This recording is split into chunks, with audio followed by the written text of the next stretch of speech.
NFL Talk tonight, and we are taking a tour of the AFC South. And I am not doing this by myself tonight.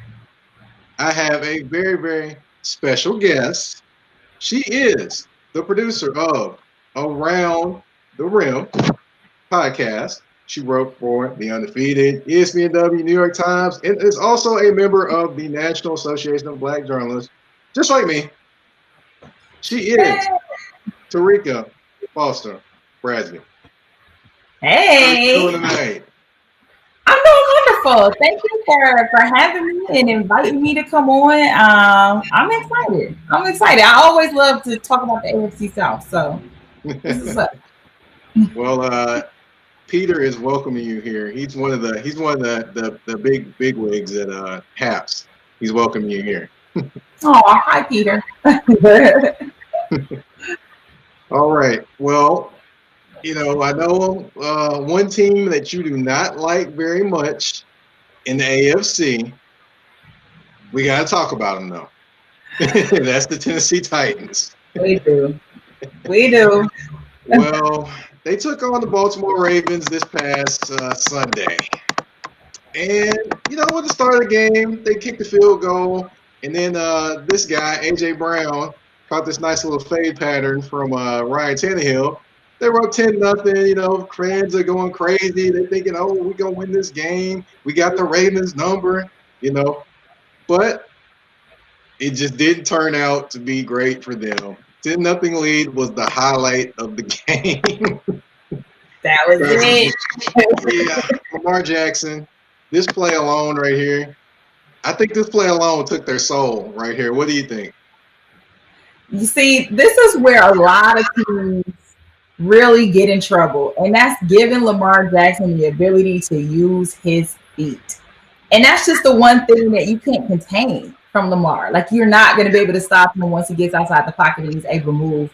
And I think the first time during the regular season when the Titans, faced the Ravens, I don't think he really exploited that. Like, I don't think he exploited that in the way that he could have, because, let's face it, the defense is not anywhere to be concerned by the time he starts to run. And I think in this game, he exploited that. He realized that, and he did what he does best. Yeah, he definitely did. And he seemed more confident in this game. And that's the biggest thing to me. He didn't seem confident in the first game.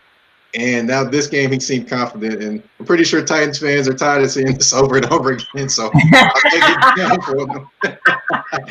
But as far as the Titans, they go on to lose at home, which, the playoffs, no home team has won in the playoffs between the Titans and the Ravens. And of course, everybody's talking about the stomp on the field and all those type of things. But I think the Titans earned that because they stomped all over their field. So y'all just petty. That's really what that is. Y'all all just petty. That's really what that is. But yeah, I thought it was funny.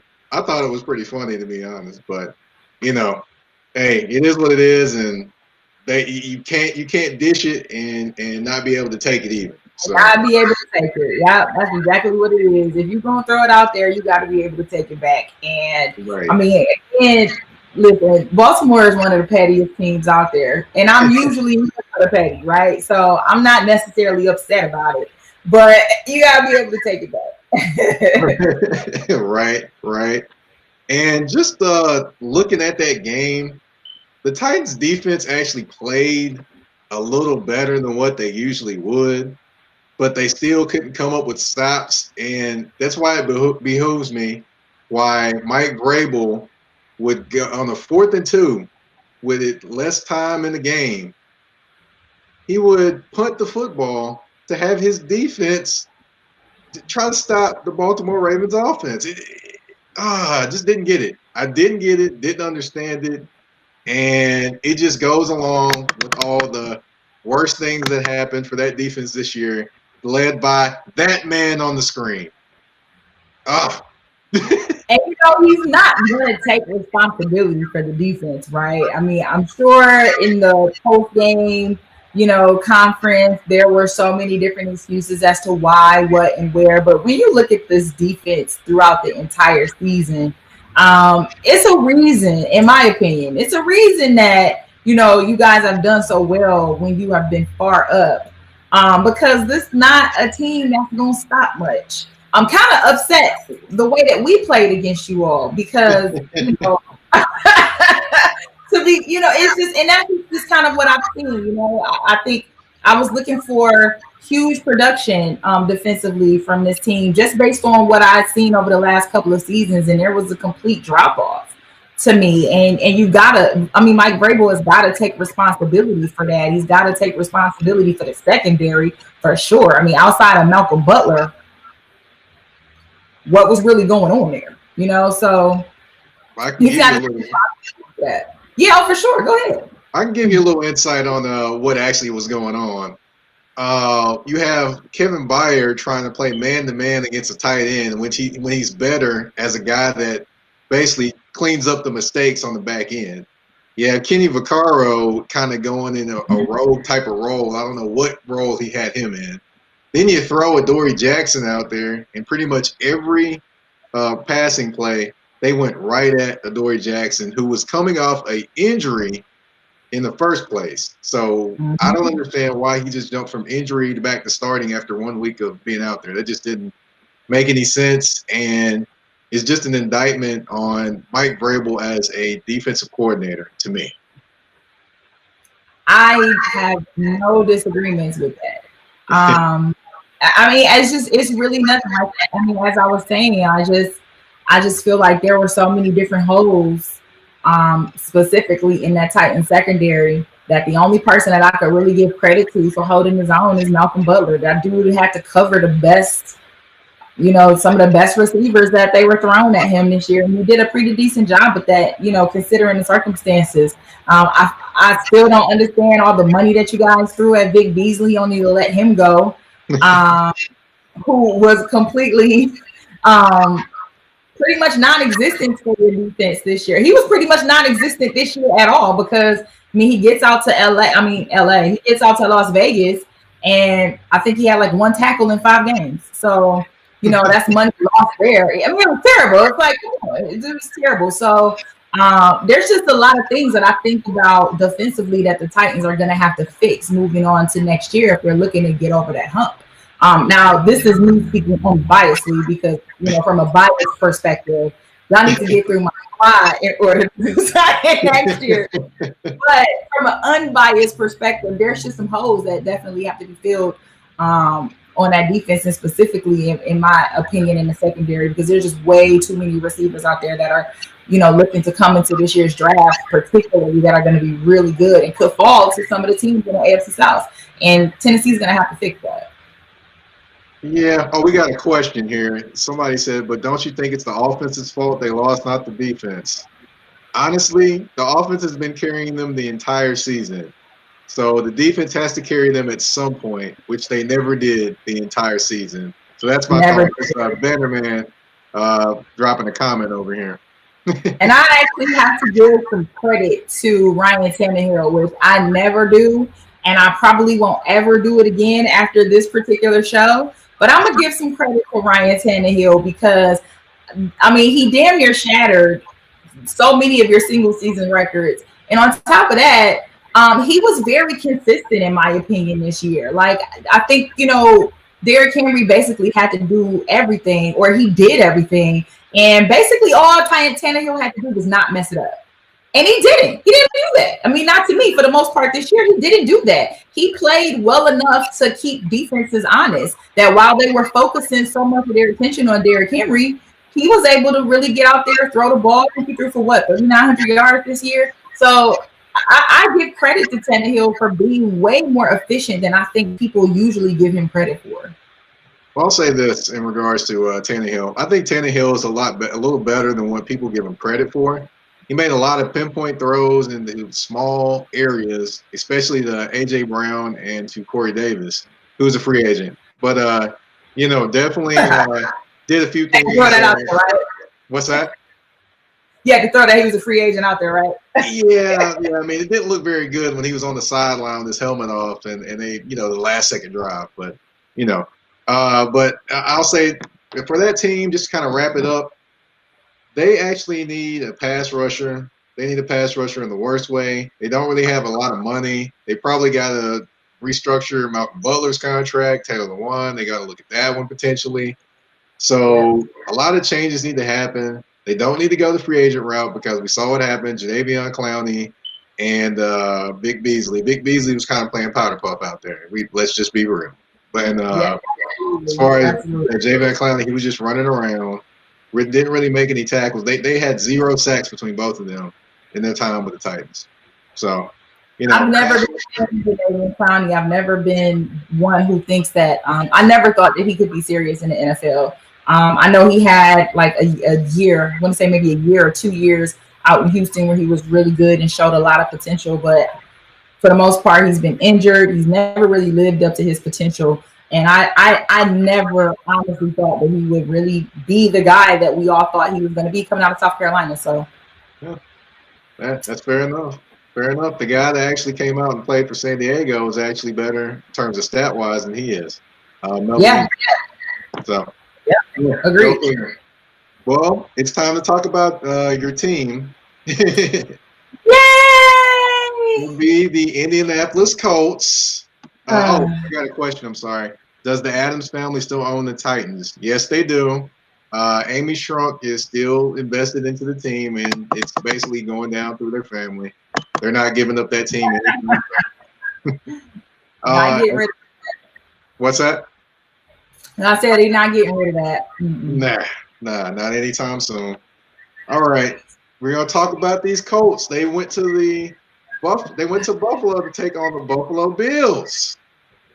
And first starting the game, you had it was pretty close, and then this man was doing anything and everything he wanted out there, which is Stephon Diggs. This one right here, I think the defensive back caught the vapors on that one. I mean, okay, I knew we were going to struggle, and for those who don't really know me, yes, I say we like I'm on the team, so I knew that the secondary was going to struggle because we were playing the game without Rock Ya-Sin, who I think is one of the best guys that we got out there to handle those kinds of receivers. So I knew that there was going to be some issues with containing Stephon, but for the most part, quite honestly, I think it was just a battle of how well or how good Josh Allen really is, because for the first time, Josh Allen was really getting pressured. I know that Bills offensive line had some struggles previously, and they definitely improved.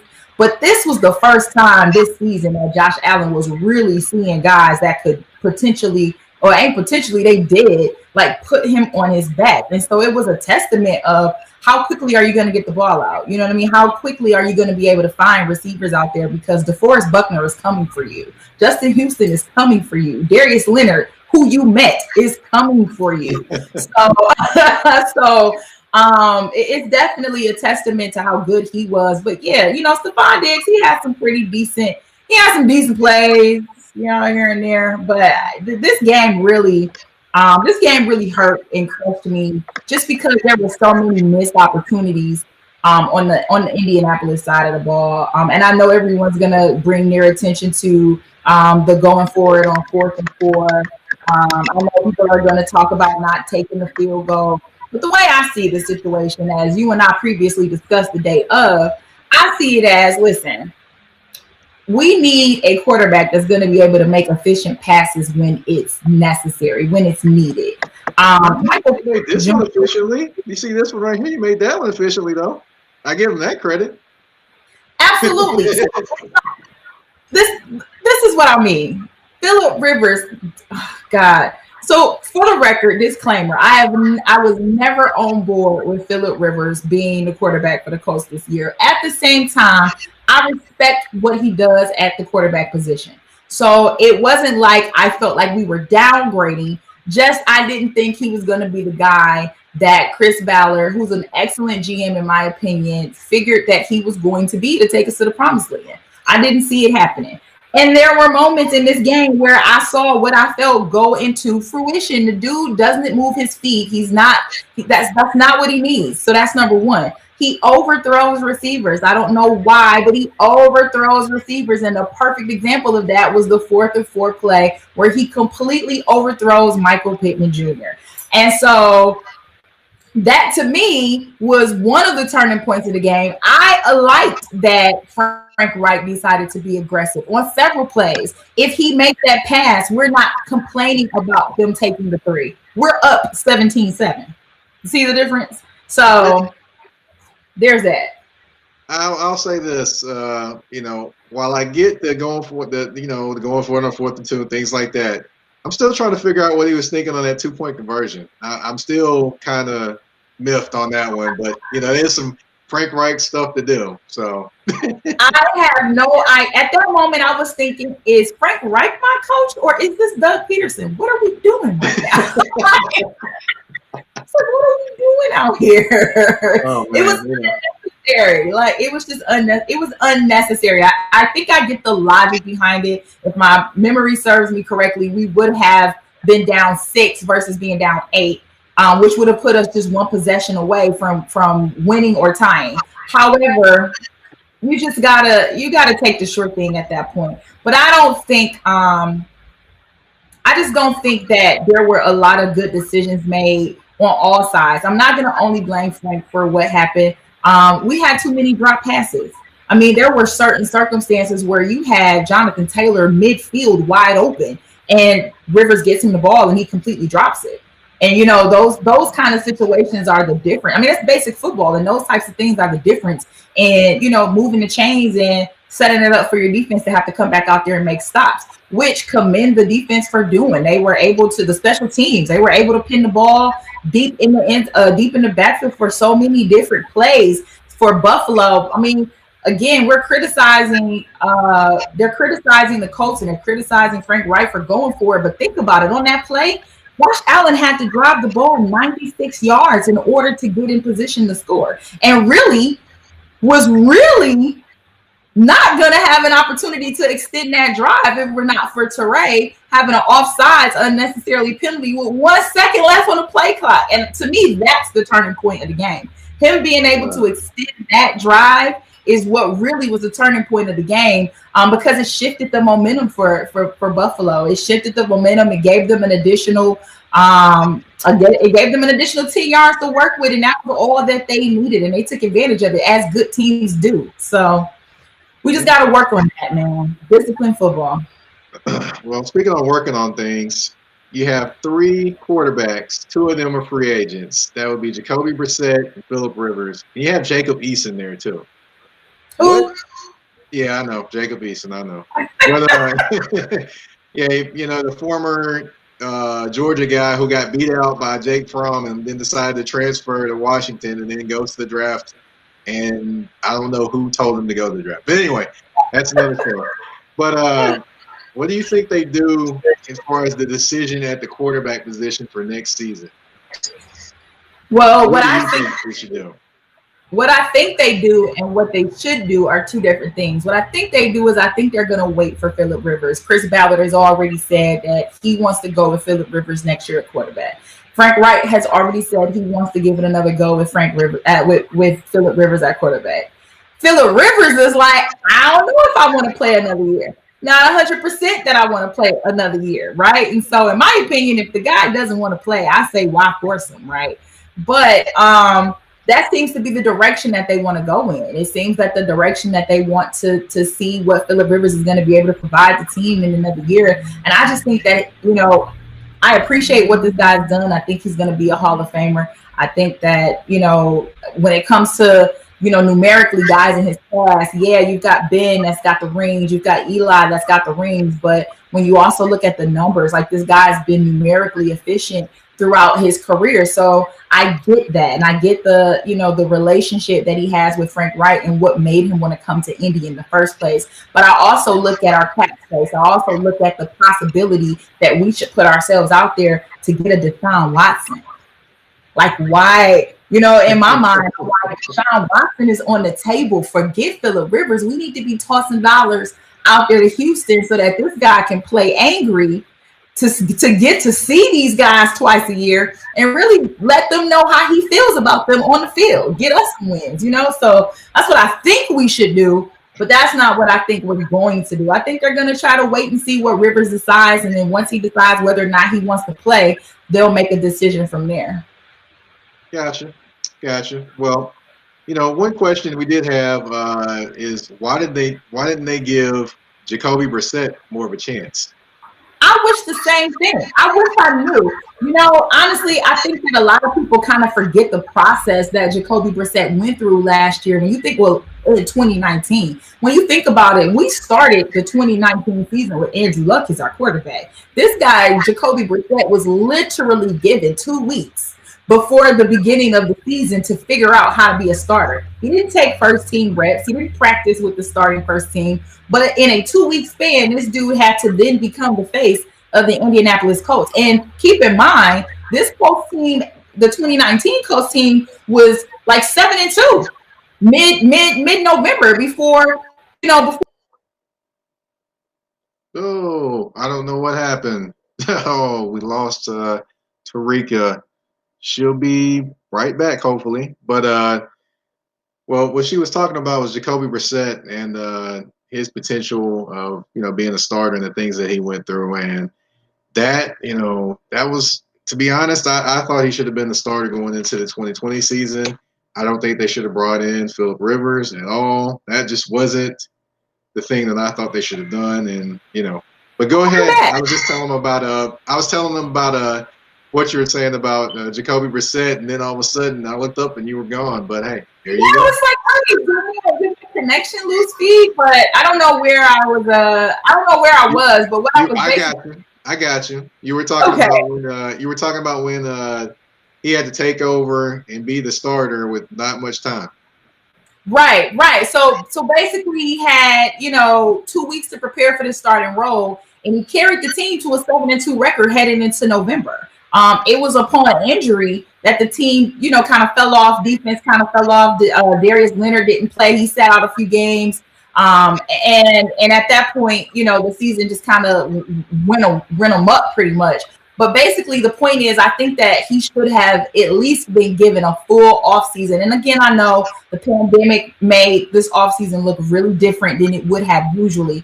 But I think with the level of production he was able to give us with 2 weeks being able to prepare as our starter, he should have at least been given an opportunity to have a full offseason to work with the team, to take on the leadership role. I think we would have come out in as far as a record-wise, in the same position, if not moving forward in the postseason. And that's not to shame Phillip Rivers or to say Phillip Rivers didn't do decent enough this year, just that I don't think that we would have dropped in production with having Jacoby Brissett be the starter. Okay, so your team, what do you think they need this offseason? Woo! Well, they need an offensive tackle. I know that. We definitely need an offensive tackle now because Anthony Costanzo has just retired after 10 years. So we definitely need to be looking at that. And that's one area that I feel really confident about is that we have had over the last couple of years a very good offensive line. And that was not always the case. I mean, you guys know Andrew Luck used to get beat back there because our offensive line was so tired. So made him retire early. Oh God, it was terrible. So I'm glad that Chris Ballard had been able to make those adjustments. We're not going to be high enough in the draft to pick, one of these top offensive linemen. And I think they got a guy out of Oregon right now who's just ridiculous. We're not going to get him. But no, we're not going to get him. I already know that. But I think we definitely need to work on that offensive tackle. We definitely need to work on our secondary. I like Xavier Rhodes back there. I love Rock Yassin, but our guys weren't healthy, and that was a big part. We weren't really healthy enough. I don't think, honestly, that we need receivers. I think we need to develop the ones that we have a lot better, though I am concerned because, T.Y. Hilton is a free agent this year. So he's expressed interest. Wow. Yeah, T.Y.'s on the market this year, and I know there are going to be some people out there that are going to want to entertain him. I know he's expressed that he. See, listen, I'm I'm sick of San Fran already. Every time I think of somebody out there for us, there's a 49ers fan coming out the woodwork talking about he could come to San Fran. San Fran, leave my players alone. Y'all took one of ours. Listen, and a good one too. Thank you. We appreciate you. But those would be my needs. Secure what we need to secure a quarterback, get an offensive tackle. Let's work on the secondary a little bit, and I think we'll be fine. Gotcha. Well, you brought up a name that is buzzing a lot in the NFL right now, and that's Deshawn Watson. Yeah, buddy. 33 touchdowns, 7 interceptions, 112.4 QBR rating. Did this all with playing with Brandon Cooks and a bunch of no names, minus Will Fuller, who was halfway through the season and got put on the PED list, suspension. So he's not very happy because, of course, they picked the GM. They asked him about being in the process, said he could be in the process, and then turned around and picked the GM and didn't even let him know about it or let him talk to him about it. I think he's found out on social media. What's that? He found out about the GM on social media. That's bad. That's bad. And then it's so bad. You have Andre Johnson come out of a 2-year hiatus of being on Twitter to tell him, hey, you need to go ahead and get out of there. You need to bounce. You gotta bounce. Like, it's so bad. I've never seen somebody so good and so loyal be so disrespected the way Deshaun Watson has been disrespected. But it doesn't surprise me.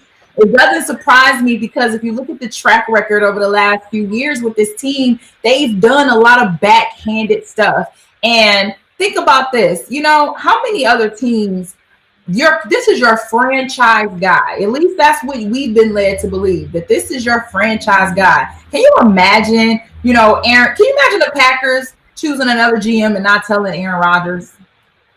You know what I mean? Can you imagine, moves being made and even now in Tampa? I can't imagine them making moves and not telling Tom Brady, just off the fact that it's Tom Brady. And he's only been there a year. So here's this guy who you've already given away his best receiver for whatever reason that was. You fired Bill O'Brien, as you should have, and not a moment too late. Right.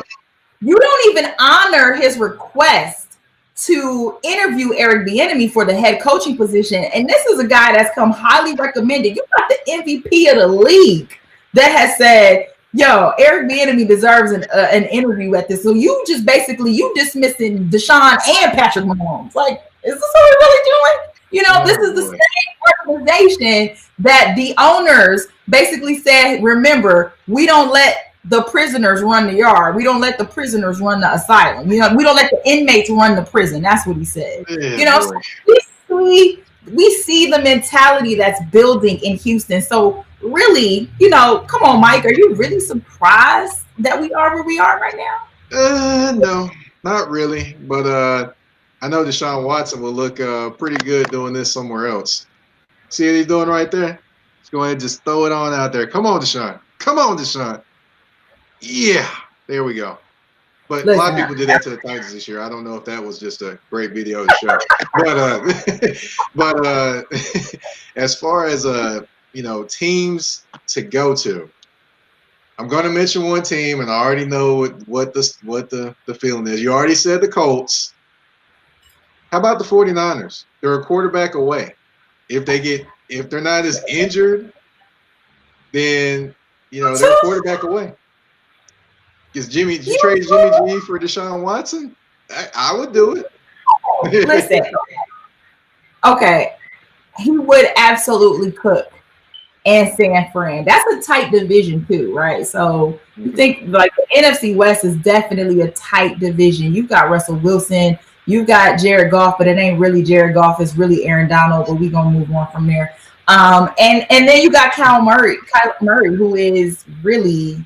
I think that guy's going to be a stud, out in Arizona. So that's a tough division. You add Deshaun Watson to this team, which San Fran has the perfect opportunity to get rid of Jimmy G and just be like, oh, you were injured. Sorry, we needed to move on.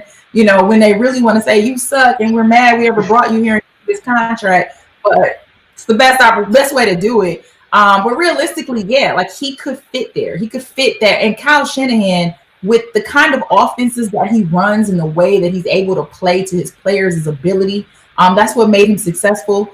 I think he'd be a starter. But do we really want to equip San Fran with anything that's going to make them better? Of course not. So I think he needs to, consider bringing his talents to Indianapolis. There's a winning culture there. There's a winning coach there. We have weapons for him to work with, and I just think that'll be a better spot for him. I'll say this about Indianapolis. The one thing I would say is that they gave up first-round draft picks for DeForest Buckner last year, so I don't know if they have the picks to make it happen. So that's one thing I would think of there. They would probably have to trade a player with that. San Francisco probably has the players, and they probably have the picks too. So that would be the thing I would think of. And then also, you got to think of, you always got to think of Bill Belichick in New England. You always got to think of Bill Belichick, though. You always do. And they've got deep pockets, and they've got draft picks. You do, and which really leads me to, and I know we're not going to have this discussion tonight, but that just leads me to think, like, where does that leave Cam, right? And I don't expect him to return to New England anyway, but you got to think, where does that leave Cam? But it doesn't surprise me that New England would be a team that you would bring up, just because Bill Belichick has definitely in the past been known to kind of wait to the last minute. So I don't think that their name would be mentioned as a front runner. Like, they would definitely be a team that would really sneak in there to throw their names in the hat. They would make the, Robert Kraft, he'd make that under the table kind of, low connection to make something happen. And then all of a sudden we turn on our TV sets and they're, breaking news, Deshaun Watson goes to the Patriots, right? Because that's just the kind of way that they operate. But I don't know. I mean, I don't know if, looking at the way that Cam's style was and how similar that is to Deshaun Watson's style in terms of being a mobile QB, I don't know if that's something that Bill Belichick really wants to incorporate into his offense. He didn't really seem to incorporate that. And again, Cam kind of got his own issues in terms of his health, not really being confident out there to me. His shoulder didn't really look well this year at all. So I'm not necessarily saying that it was Belichick's that it was his offensive scheme or Josh McDaniels' offensive scheme that didn't make Cam successful. But I also think too that if he were to go to New England, he'd be in a similar situation where who are you going to throw the ball to? Ain't nobody out there. So, what do you really, you might be in a better situation from a locker room standpoint, from, the way an organization is ran standpoint, but New England definitely still has to make some roster adjustments on their own to be successful, because this make no never mind for, Deshaun to be there. He ain't got nobody to throw to. Well, I'll say this, they definitely have deep pockets, and I could see them making a run on a wide receiver too. And then also, I looked at a mock draft pretty recently, and it had them selecting Kyle Pitts out of Florida.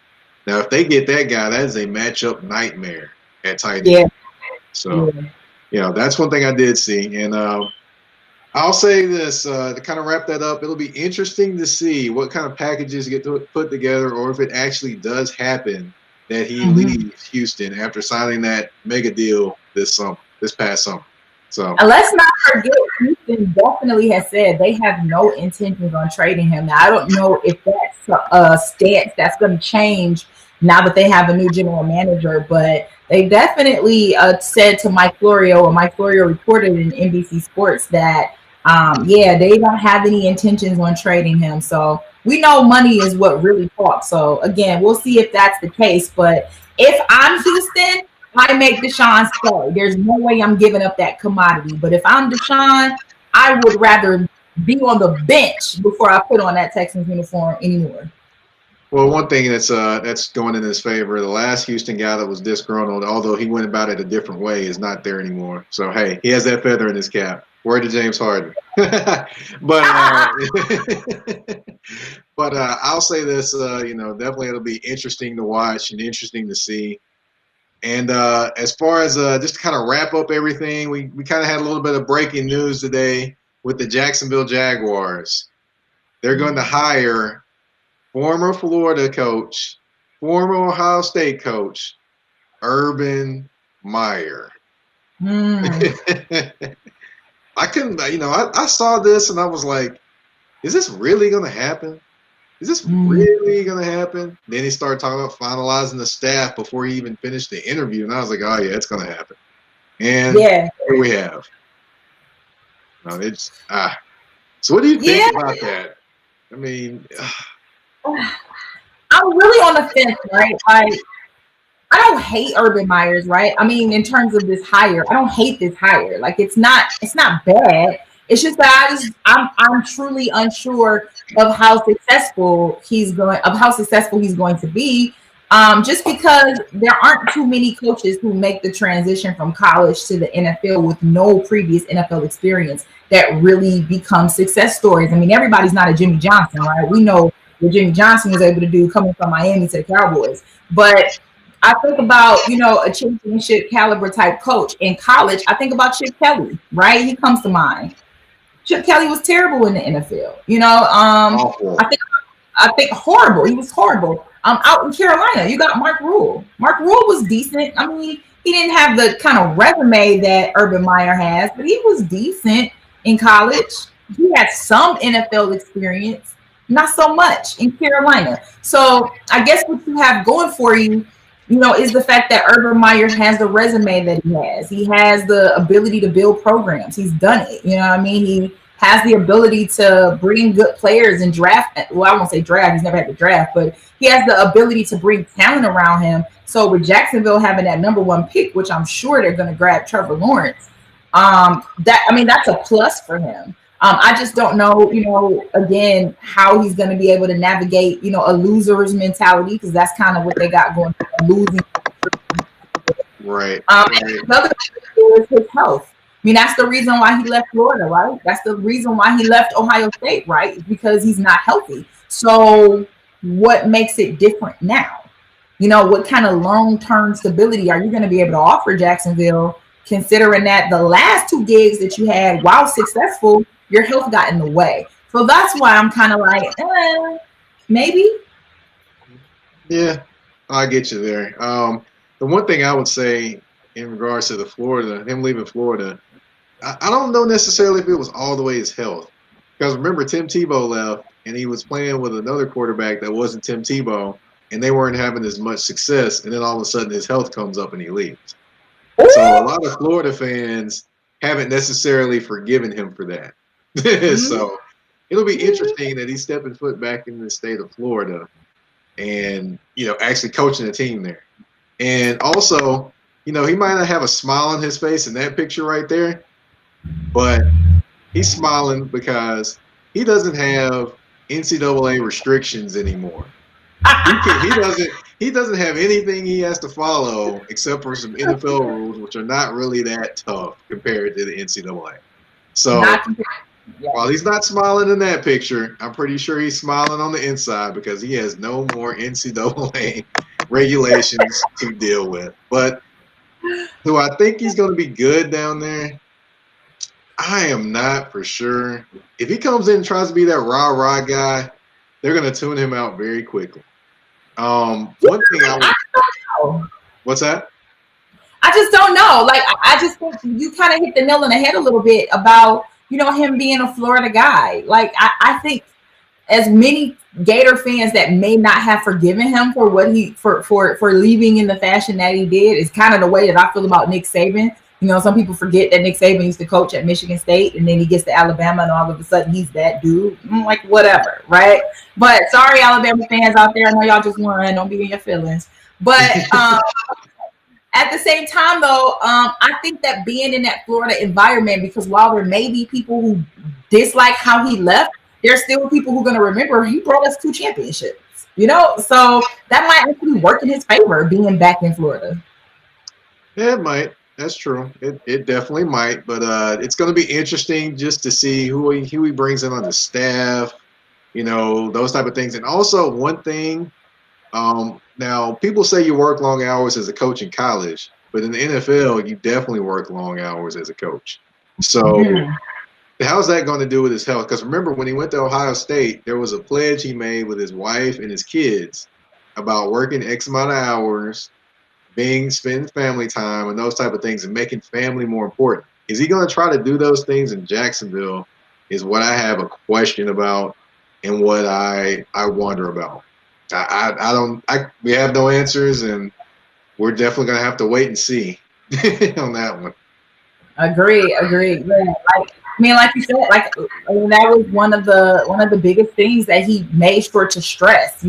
But I do know, words mean things. As a writer, I pay attention to how people say things, and I think he made it very clear that he had no intentions on returning to college to coach.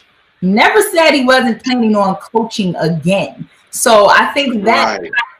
people to understand that he had no intentions on returning to the NCAA, but would definitely be open to, coaching in the NFL. And we all know this isn't the first time we've heard his name come up. There was conversation about him potentially coaching the Cowboys, which, I mean, listen, Urban Myers, you are a smart dude to stay completely away from Arlington, okay? So stay smart dude. You do not want Jerry Jones problems. But I think again, essentially I'm just saying that this doesn't shock me that, of all the emotions that we saw him have in his exit and farewell speech from Ohio State, he never said he wasn't going to ever coach again, just he wasn't going to coach in the NCAA. So I guess this was inevitable. Right, right. Well, whatever happens, hopefully he has great health and we don't have to hear about him, having issues down there with health and anything like that. Well, this is we've toured the AFC South. We talked about the Titans, we talked about the Colts, talked about the Texans, and we've talked about the Jaguars. And time has flown. We've actually been on here about 42 minutes so far. Wow. Yeah, yeah. So one thing I want to do as well is I want to also say thank you all that have watched tonight and listened. Some people are probably listening while they're cooking or watching their kids or doing something like that. But thank you all that have tuned in. You can check me out on Twitter at MikePatton82. You can also check out 3-Point Conversion, which I'm wearing the shirt tonight, as some can see. See the 3-Point Conversion. But yeah, shout out to Mr. Controversy and Danny Thompson and all those guys. Which, by the way, Tarika, my boy Danny Thompson, he covers the Charlotte Hornets and pretty much does a bang up job on that. So definitely check us out. Come back. But the floor is yours. The floor is yours now to tell everybody where they can get in contact with you, where they can catch up with your work, where they can watch the podcast, the other podcasts that you did that I don't know if many know about, but they need to know about. All right. Well, first of all, thank you for having me on the show. I really had a lot of fun. I don't really get to talk about the AFC South that much, so any opportunity that I had to jump on it. So thank you for having me. Again, you can find me at SheKnowSports _ on everything: Instagram, Twitter, Facebook. It's SheKnowSports.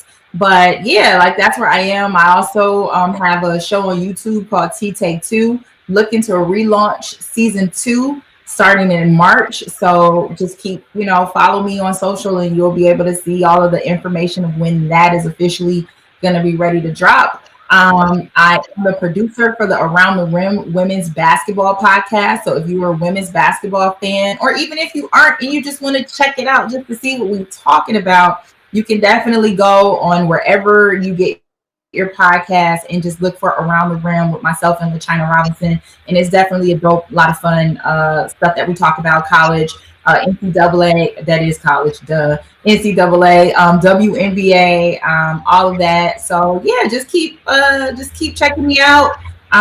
Visit my website as well. I blog on there, so maybe I'll talk about something that you're interested in. It's www.tarikafosterbrasby.com. But other than that, just thanks a lot for giving me the opportunity. I appreciate it.